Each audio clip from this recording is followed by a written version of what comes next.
Our next session here is going to be Frank Bernard of Deloitte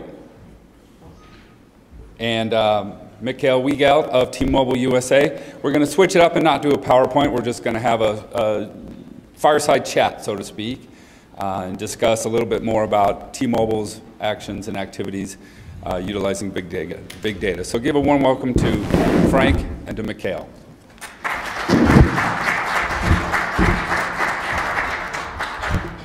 I especially like this format. It's a more cozy, more guided discussion. And that's what we're going to have this morning, I think, to continue on with what we've heard already with the previous presenters.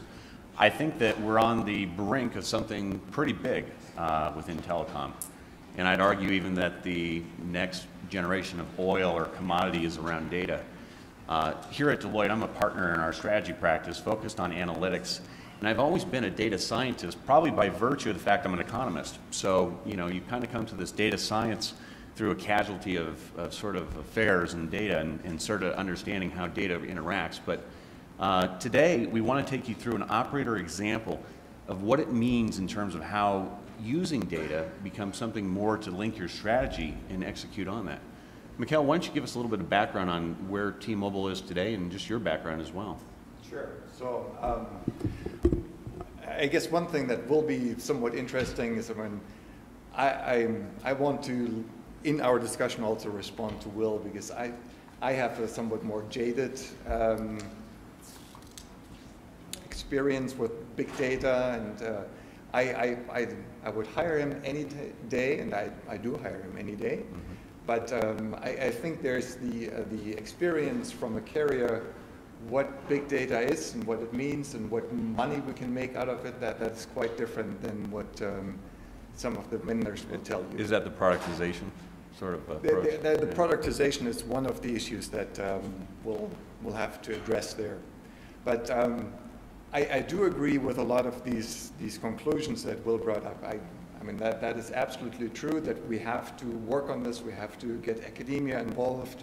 We really have to do the education and all kinds of other things. But just how do I get to this opinion? So I do consider myself a data scientist for 30 years now. I worked in all kinds of industries. Now the last 5 years I worked for T-Mobile, before Amazon, before that for Level 3, before that in airline revenue management. And I do think data science is really something very unique that really comes together now. It's three things that come together there. There's computer science, there's statistics, and there's business. And these three things, they have to come together in one to really form one cohesive whole to take advantage of all the advances that we've made in the last 20 years. And only once we have these three pieces together in one, then we're able to do the analytics and the data science and the big data stuff the way we're really supposed to. Interesting. You know, the whole notion of analytics is beginning to gain speed. It's become vogue. It's the new buzzword, and a lot of the hype, I think we just heard, you know, where we're at in the hype curve, you know, can be debated. But, you know, you look at the broad landscape of analytics, Mikhail, and today it's different. It's somewhat different than what it was 5 years ago and even 10 years ago. How would you define analytics in your own words, and what's new about that today? Well, historically, I think analytics is much more reporting. When you talk to a lot of people, what is analytics? It's really reporting, it's pivoting of data sets. And analytics is, in my opinion nowadays, extracting insights from data, sometimes large data sets. And extracting these insights and coming up with actionable recommendations, this is really where the new analytics is. It is already way beyond just look what's in the data and doing some tables and some pivoting. Mm-hmm. Yeah. So what's new today is now linking the data to those insights that can be driving strategy for companies then. Yeah, and also then to really integrate some of these statistical and mathematical models. I mean, that has been missing in the past. Nowadays, it's very much in vogue. I think back to even just 10, 15 years ago in my own research and my own academic path, and I think about how we were using SPSS and SAS, and we were using different tools at the workbench level to drive a lot of the statistics that were answering fundamental business problems. But there's something different today, something more unique about the way that we can visualize data, the way that we can use some of our business acumen and some of our business science, combination with economics and strategy and so on, to create new markets. Do you think that that's going to be the future? Creating new markets. Well, I'm not so sure about the new markets. There are definitely new tools out there that can help us along to make sense of the world.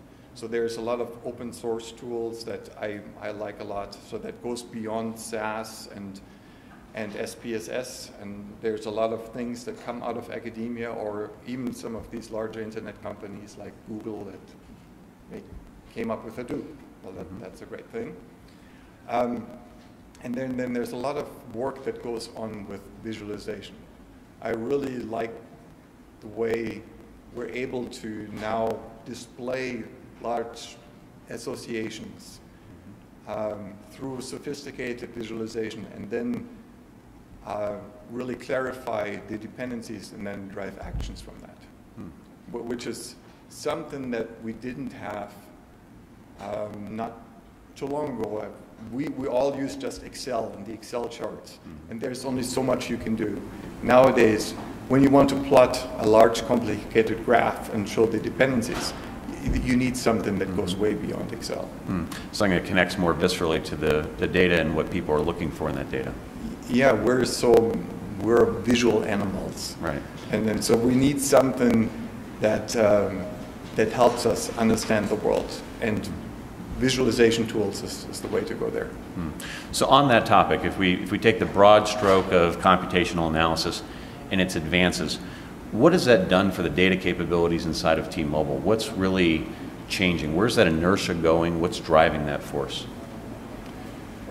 Well, so we are constantly evolving our infrastructure. So there's a lot of things that we develop there from a big data perspective. So we're building kind of an analytic data mart that is really geared towards fast turnaround of business analyses that has then the appropriate technological infrastructure.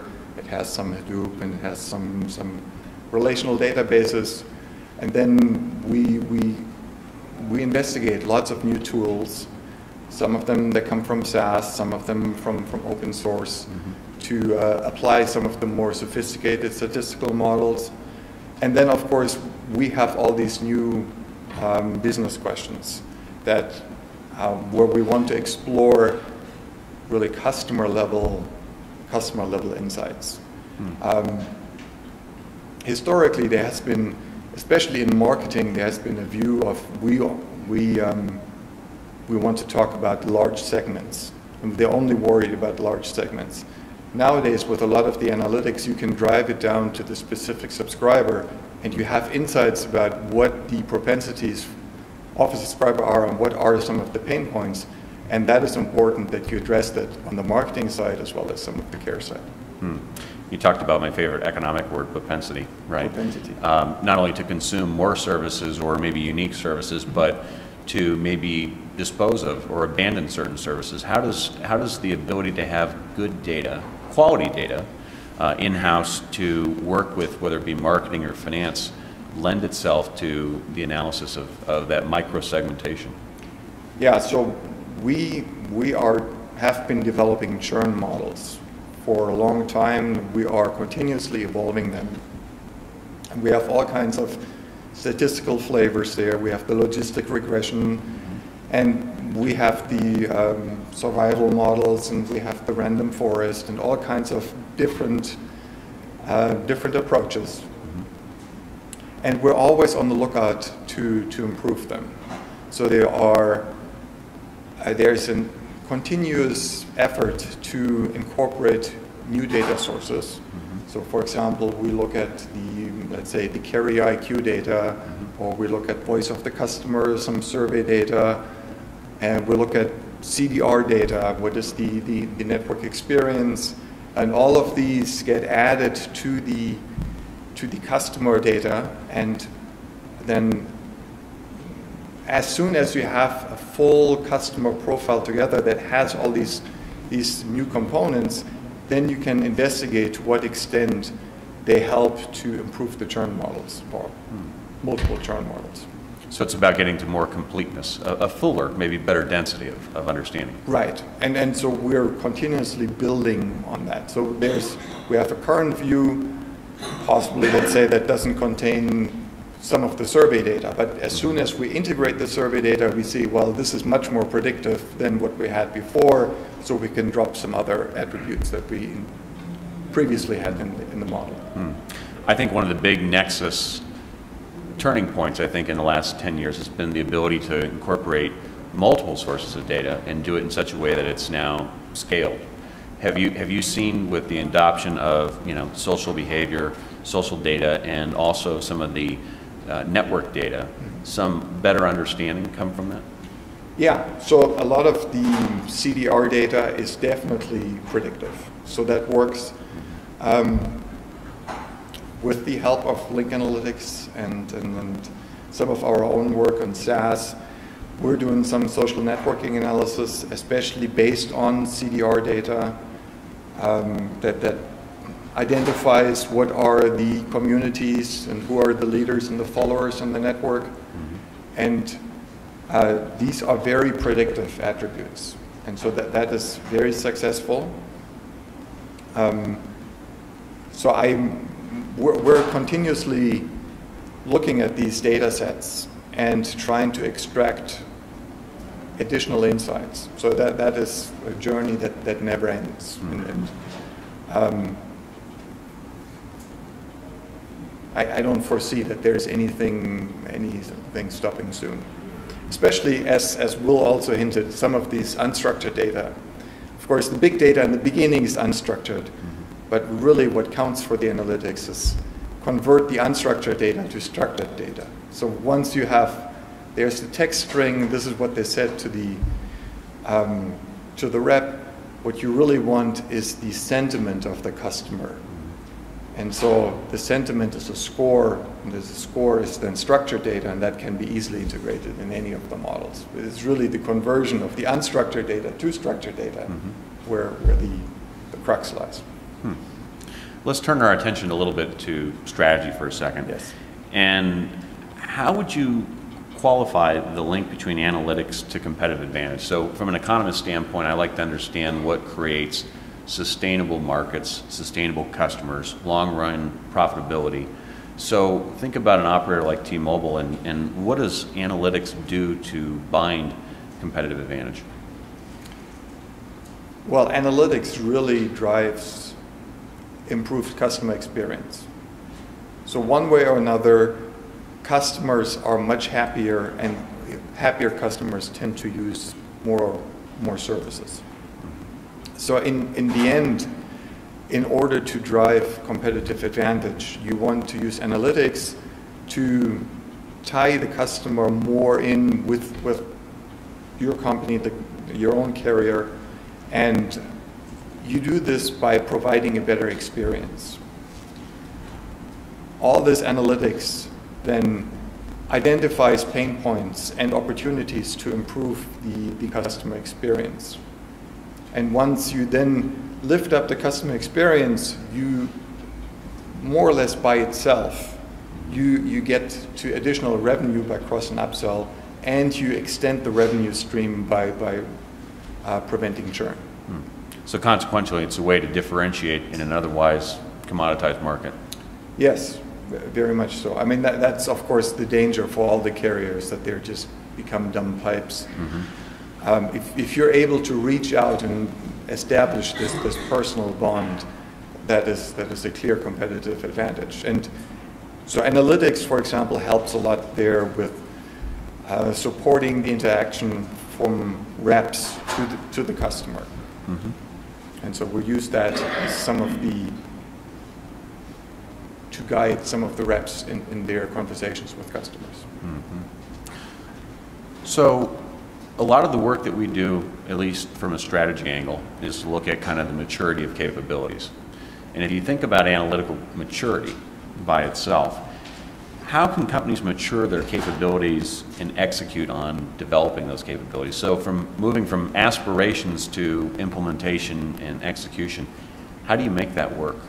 Yeah, so that is the agile data science approach that I'm a firm believer in. So that is something that computer science really gave to the world, agile development approaches. I think that is not just applicable to computer science, it's very much also applicable to data science. And it's, in my opinion, the greatest thing to execute on any kind of project that is non-standard. And analytics projects are typically non-standard. So an agile approach is an iterative development approach where you work in small sprints and cycles, and every cycle produces an end result that is usable. So if you have a data science agile approach, every cycle would produce something that is either a report or a model or an insight or a recommendation. And it's very important to use this agile approach to make course correction, because as you go through the development of the analysis, you discover a lot of things that are different than your original assumptions. And you need course corrections. And therefore, this agile approach is much more responsive, and you're able to change your mind and reprioritize from one sprint to the next. And using this approach, then you instill a discipline in the organization, how you can ensure progress without getting stuck in some waterfall, and then a couple of months later, nothing comes out because it turns out what you promised to deliver is not the right thing. And so you have the same issue with data science projects as you have with IT projects. And in order to ensure data science success, you want an agile approach, at least in my opinion. And that's how you get to really a mature analytics approach.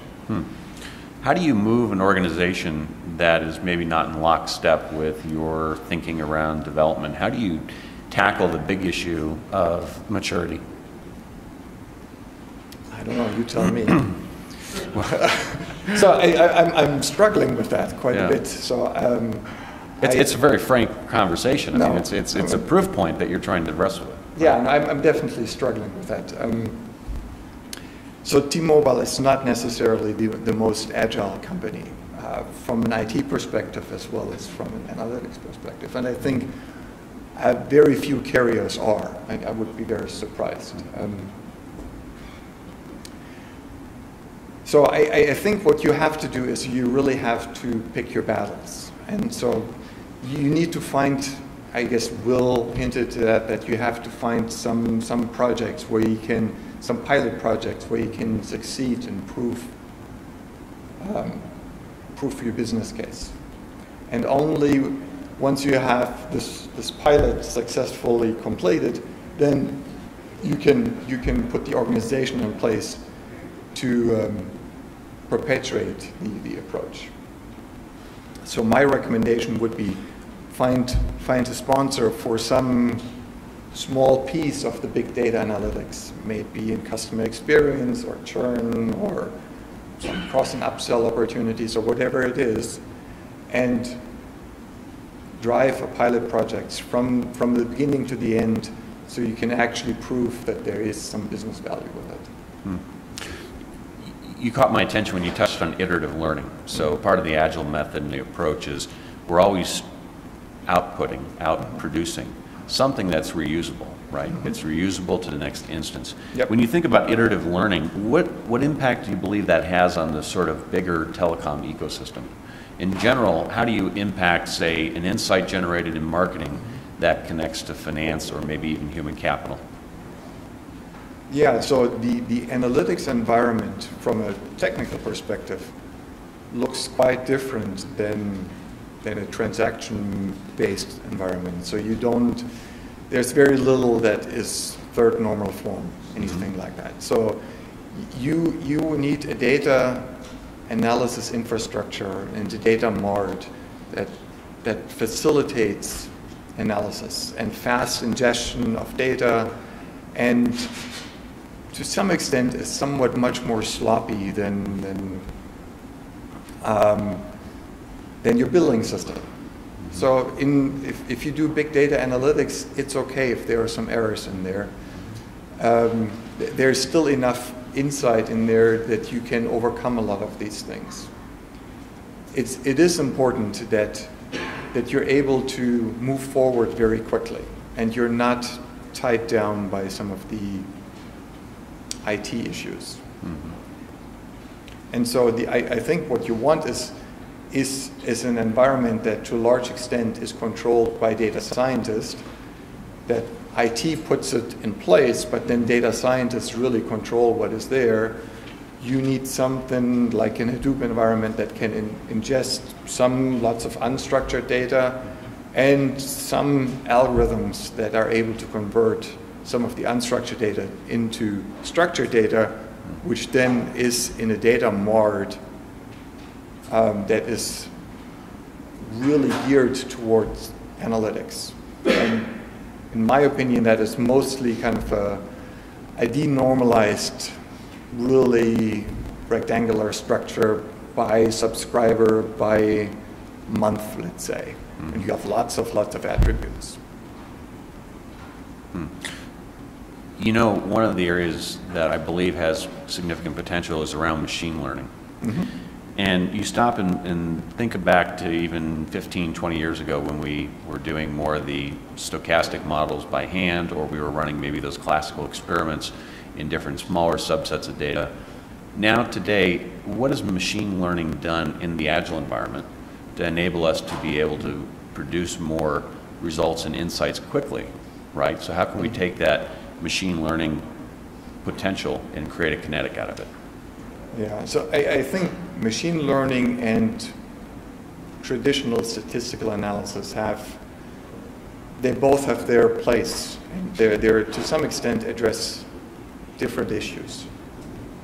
But for one thing, people that work in machine learning, I guess they're more optimistic and they're getting paid more, and then the statisticians, they don't trust their results. But the difference between machine learning and traditional statistics is that machine learning extracts some patterns, but is not able to explain them. Mm-hmm. So you get some kind of score and some matching, but nobody really knows why. It creates these black boxes, and the computers can figure things out, and it might work. Mm-hmm. So, I mean, if I get recommendations from Netflix, that certainly works for me. I mean, most of the recommendations are just fine. I doubt anyone really at Netflix can explain how these recommendations come about. On the other hand, and so that works especially when you work with one customer and a set of products. That doesn't work so well if you have to design products or communications. So let's say you have to design a marketing campaign and there's only certain sets of literature that you need to generate, or you want to have a certain way you communicate with a customer. There you need to start out from an insight. You need to understand to some extent who the customer is, what are the pain points, how you want to talk to this person, what the concerns are. I mean, is this a tech-savvy person, or is this the soccer mom? I mean, they want to be talked differently to. Mm-hmm. And statistics is good at driving these very compact insights, that you have a little model with only a few variables and that segments this in a very simple way that you can understand, that we can keep in our mind, and therefore we can then design actions against it. If the action is executed by the computer, like with a Netflix recommendation, we don't need that. And then machine learning works great. So I think both of them are there, and both of them should be used simultaneously. And we have to just be aware that that there are problem areas where one is clearly superior than the other. I think of machine learning as a way to create better taxonomy of data, to be able to bring down the very basics. So if we run maybe a method like CHAID, or we run survival analysis, or we break down the data into crucible points, we still have to do our job in terms of getting under the covers and understanding what the causality is, right? So machine learning helps us at least approach the problem, but it doesn't help us answer the problem completely. Well, I would have put these tree-based methods like CHAID or CARD into the traditional statistics, which is then different than, let's say, bagging and boosting or random forest, or neural network, where you just shrug your shoulders and say, well, it's a black box. Right. It's the big unknown, right? We're going to solve for that unknown. When you stop and think about T-Mobile's environment, and you think about the landscape around customer analytics specifically, one of the areas that at least pops into my mind is around CRM, being an application environment that uses lots of data from lots of different sources, and breaks it down into different constituencies, right? So people have different interests investing in that data, in the analytics that flow from that. So when you think about, say, let's talk about Bayesian methods for a moment, and you think about the understanding of explicit customer behavioral patterns, so thinking how machine learning ties into this, and the patterns are developed, where do you see some of the more classical methods still fitting into the modern applications? So most of our analysis so far really is using a lot of these classical methods. So we tried a lot of vendors. Very few could beat simple logistic regression. So and that is the classical statistical method. So LRT still prevails as the one method that everyone tries and trues. Well, I mean, it is very hard to be an order of magnitude better than logistic regression. I mean, we have some methods that are somewhat better, but I mean, it's not a quantum leap. It's a small improvement. And I mean, I guess small improvements over a long time can accumulate to a nice result. But it's certainly, I think it deserves less hype than what we're hearing about some of these approaches. But with respect to some of these Bayesian approaches, I do believe that Bayesian statistics, I mean, in general, Bayesian statistics is a very much up-and-coming field. It is very big now in academia. It is growing like crazy. I've even used it in economics and TFP, total factor productivity. It's very integral. So a lot of, I mean, I'm a big proponent of R and some of this open source software, and a lot of packages that are coming out now have some Bayesian foundation. I think they're extremely valuable. They're very valuable, especially in the fields where, for example, where you have really large data sets and where you have to do variable selection. Some of these approaches there are very helpful, since you can incorporate some prior knowledge, and that guides the search much more efficiently than just trying blindly all kinds of combinations. Also from a forecasting perspective, there I think Bayesian approaches are extremely useful. I've used dynamic linear models, which is kind of, it's the Bayesian equivalent to simple time series analysis, or REMA models, and they are substantially better, and they have worked. When I worked in the revenue management industry in airlines, that worked extremely well. much better than alternative approaches. So a foundation meets the sort of iconoclastic venture forward, right, in terms of giving you new techniques that improve upon the base techniques. Yeah, and I mean the nice thing about Bayesian approaches is that you can stick in explicitly your prior knowledge. If you know something, use it, and so that gives you a tool to use it before. So still thinking about CRM, what do you feel is the potential with methods like Bayesian methods to influence basically customer outcomes? How do you influence the outcome of a customer being more profitable or selecting or abandoning service? Well, we're using these kind of techniques especially to identify triggers. That is specifically for churn triggers. What are the things, what are these event sequences that lead to unhappy customers? And so there we apply these kind of Bayesian techniques and Bayesian networks and to identify patterns that then lead to some serious root cause analysis on our side and really actually to process improvements.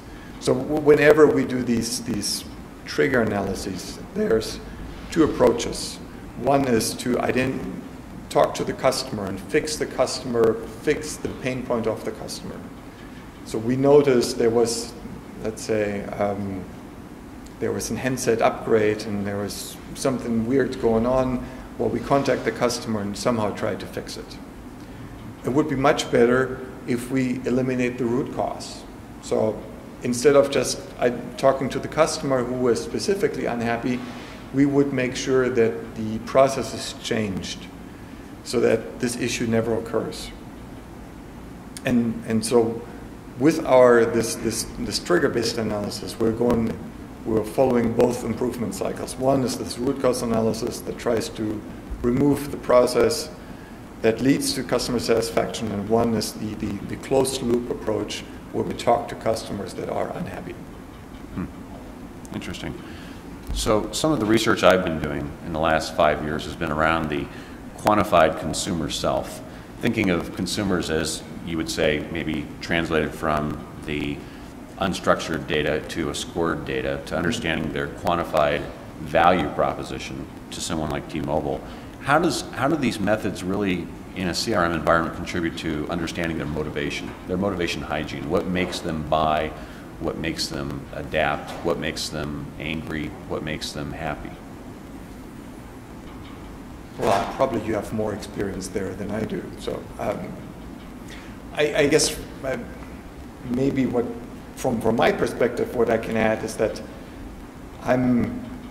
we are working a lot with the surveys that we get from our customers.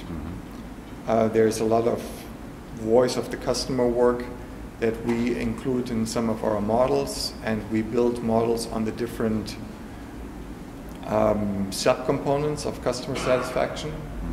And then these subcomponents that get aggregated into a larger picture, so conceptually the way this works is that we have some, let's say, a model for network satisfaction or handset satisfaction or customer care satisfaction, and then these satisfaction components that get aggregated to a larger picture.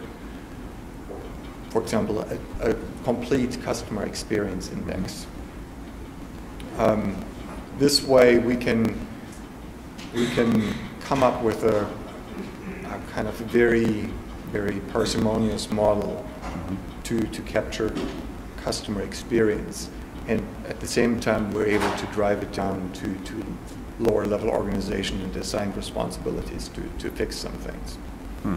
So understanding at a deeper level the consumer's behavior allows you to actually enable maybe new KPIs or new metrics in the organization so you can understand how resilient or how is the change affecting, correct? Yeah, I mean, so as we develop these models, some of these key attributes, they turn then into KPIs that we monitor on an ongoing basis. I mean, of course, there are lots of KPIs that just come out of the business process, but some of the insights that we gain from the models then turn into KPIs and we monitor them and we make sure that we drive them to the target levels. Interesting. So let's bring a capstone to everything we've kind of talked about here this afternoon. And the one big challenge I think that most telecoms face is understanding how to justify their analytics mission, right? Understanding the way to convince senior management and folks within the middle ranks of different business functions why it's important to excel in an analytics competency. Mikhail, what's the first attribute that comes to mind, and how do you justify this? Well, I guess in the long run, all of this is a question of a return on investment. So in the end, we want to get there. Of course, that is very difficult to quantify. And so I think that we want to also look at other attributes that we can capture more easily, like customer satisfaction, the accuracy of our models and our predictions. But I also think that really the proof is in the pudding. So we would go about justifying a lot of our work by driving successful proof of concept studies. So we need smaller projects, and we drive them to the end, and we show that for moderate investment in some of the analytics, we can actually create large impact on certain customer segments. You know, one of the common topics around revenue assurance and yield management comes to mind is winning with a certain frequency. What does that kind of mean to you as far as contributing to success? Well, definitely with our models, we need to prove incremental takes, incremental revenue, incremental return on investment. And that is something that we use consistently through all our analytics projects and the marketing campaigns that we compare what is the uplift that we get from all our initiatives. You also touched on accuracy being one of those elements that I think really drives success or maybe staves it off. What do you feel accuracy does beyond just making a check the box, put the score in the column? What does it do in terms of making a difference? Well, for one thing is that touching the wrong customer has frequently a very negative effect. When we have all kinds of analyses that looks at sleepers, means that we look at customers that get touched but shouldn't. And as it turns out, if you touch a sleeper, you create, for example, churn. And so accuracy is very important in the sense that it helps us target the right customers. If you cannot identify the customer appropriately, then you always have the danger that you reach it to someone and you create a negative impact. You've also touched in several angles the issue of quality. That quality has to be present in the analyses and the results and the insights themselves. But does this mean more in terms of execution, or is it more around the absorption of those insights in the business? How does quality factor to this? Okay, so I guess there are several aspects. So there's definitely to what extent these models are used in the business, and that is to a large extent the responsibility of, let's say, marketing or customer service and operations to drive some of the insights and change the processes. But quality is also just part of data science and analytics, is really monitoring the models and maintaining the models. Because the way these models work is that you might develop them once, but you need to keep them up to date, and you need to monitor them on a regular basis to see if they drift, if their performance degrades. And typically they do. After 6 months, you don't want to use them anymore, at least not in its original state. And so you need to have the discipline in place to monitor the models and then maintain them over time to guarantee the results. So data science and analytics cannot be just a one-time effort. Right. There's a one-time identification of the multiplier. This multiplier will change over time. You have to maintain the effort. So it's really the grocery store environment. You have to keep it fresh and always moving through the storehouse. Very good. Yeah. Last point I think we've talked a little bit about was competitive advantage. Organizations developing a true competitive advantage through their data. And I think even Will and Brian had touched upon the points of, you know, productization and thinking about ways to innovate, right? So if they're going to be successful, do you think that the attribute of competitive advantage is through good analytics? Well, since I do believe that analytics has direct impact on customer experience and customer satisfaction, I do think that analytics is a big driver for competitive advantage. Because if you can maintain higher satisfaction, you will win in the long run, at least with the consumer. Great. Well, we're just about out of time for today's session. We want to open it to the audience for questions for myself, for Mikkel, and take those. We have, I think, 1 or 2 minutes remaining. Yes, sir? Yeah, for Mikkel. Does T-Mobile sell anonymized subscriber information to third parties? And if you don't, is that considered a privacy issue? I'm not sure. I've been told that there is now a forum industry-wide that something would be sold anonymized, but I'm not sure. Do you think that's a big market, potential market for telecom operators? My personal opinion, so I'm not involved in the business case development at all. So my guess is if it is a big, Google clearly has a big market. So in general, there is large potential. To what extent the carriers can reap the benefits, I think it's too early to make a judgment there. All right. Thank you. Well, unfortunately, we're just out of time, but certainly appreciate you being with us today. Mikkel, thank you so much for joining us. Thank you. And we look forward to the conversation. Thank you.